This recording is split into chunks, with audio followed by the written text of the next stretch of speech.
저의 미래가 확실하게 보이지 않기 때문에 불안하지만 퇴사는 좋은 선택이었다고 생각합니다. 장교 출신의 대기업 정직원, 하지만 전 1년 만에 퇴사.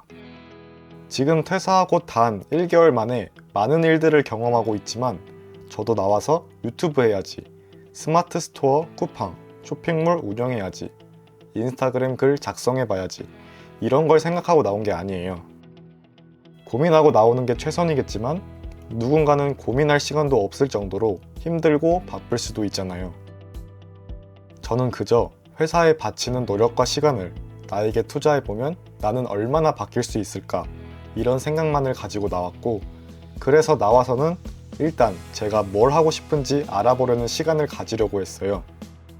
지금까지 배워오고 쌓아왔던 것들을 포기하는 거니 두렵기도 했지만 일단 이 길은 아니라는 걸 깨달았으니까 퇴사가 더 이상 미련이 없고 망설일 필요가 없었죠.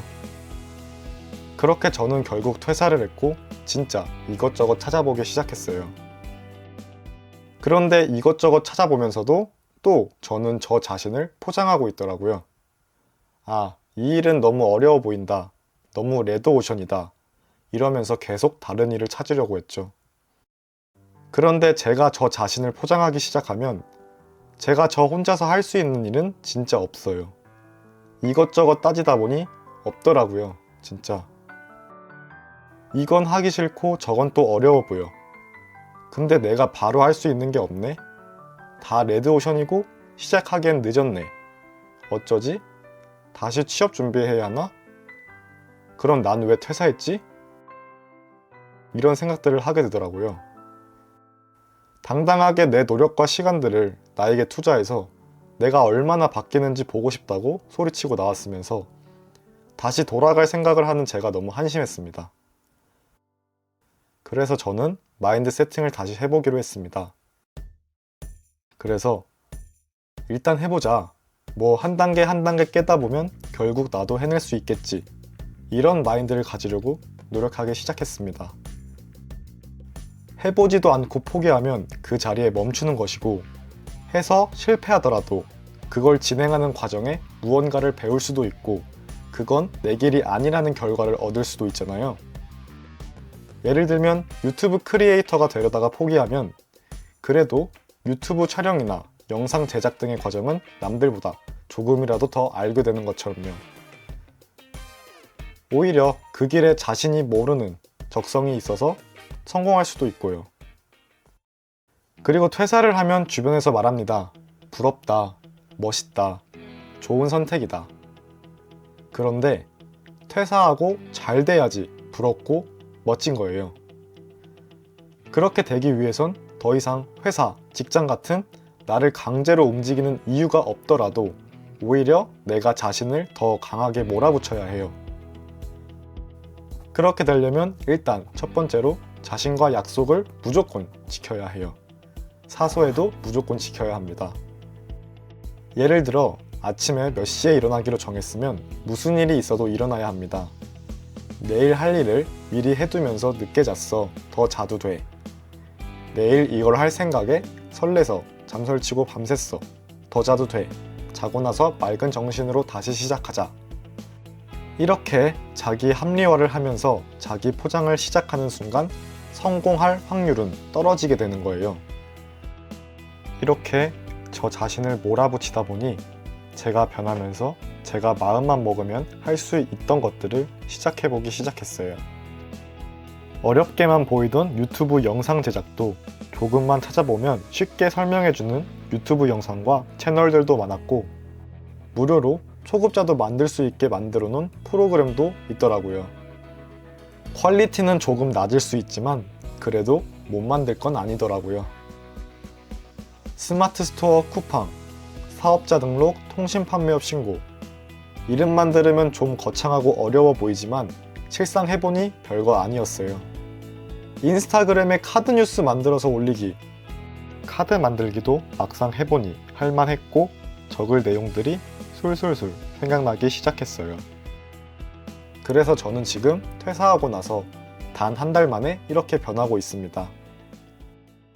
최근 퇴사 후 아직 회사에 다니고 있는 친구들과 함께 저녁을 먹은 적이 있습니다. 너는 요새 뭐하고 지내? 뭐 하고 싶은 것은 있어? 라는 친구의 물음에 저는 고민을 하다가 나중에는 내 경험과 생각을 강연하러 다니고 싶어. 그리고 장소에 구애받지 않고 노트북만 있으면 일할 수 있는 디지털 노마드의 삶을 살고 싶어. 라고 당당하게 말했습니다. 저는 이 꿈을 이루기 위해 계속 저를 변화시키려 노력할 겁니다. 요새는 회사를 다닐 때보다 더 많은 시간을 책상에 앉아 유튜브 영상과 인스타그램 카드 제작, 상품 소싱 등의 일을 하면서 시간을 보내고 있습니다. 회사를 다닐 때보다 더 많은 시간 동안 일을 하고 있지만 제가 받는 스트레스는 거의 없습니다.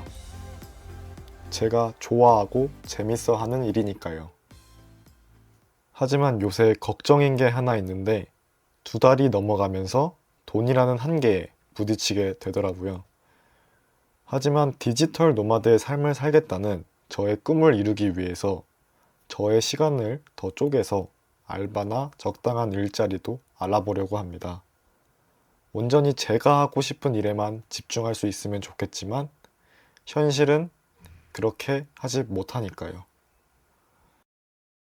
어딜 지나가다 봤는데 인생은 요리와 같다 이런 말을 봤어요. 내가 무슨 요리를 좋아하는지 먹어보지도 않고선 모르는 것처럼 인생도 내가 무슨 인생을 살지는 해봐야 아는 것이다 라는 뜻인데 그 말에 진짜 공감하게 되고 정신이 번쩍 들기 시작했어요. 내가 무슨 요리를 좋아하는지는 굳이 다 먹지 않아도 맛만 봐도 아는 거잖아요. 하지만 그것도 일단 맛을 봐야 하는 거고요. 그래서 저는 일단 이것저것의 일을 맛보기 시작한 거죠. 저는 이제 막 시작했고 앞으로 멈추지 않고 더 많은 일들을 경험해보면서 성장할 겁니다. 마인드 세팅한 지 단 한 달밖에 지나지 않았고 한 달 안의 변화가 이 정도인데 앞으로의 저는 어떻게 변화할지 기대가 됩니다. 지금까지 1화 연봉 6천 대기업을 퇴사한 이유, 2화 퇴사한 후 얻게 된 4가지 직업, 3화 퇴사하고 느낀 현실과 저의 생각과 목표, 이렇게 3편으로 저의 퇴사에 대한 이야기를 마무리 지으려 합니다. 다음부터는 제가 디지털 노마드의 삶을 위해서 어떻게 살아가고 포기하지 않고 꾸준히 노력하는 모습과 제 이야기들을 담아보려 합니다. 제 이야기와 생각들에 조금이나마 관심이 생기시는 분들은 인스타에도 저의 생각과 경험들을 하루하루 올리고 있으니 인스타에 잭스토리를 검색해서 찾아와 주시면 감사하겠습니다.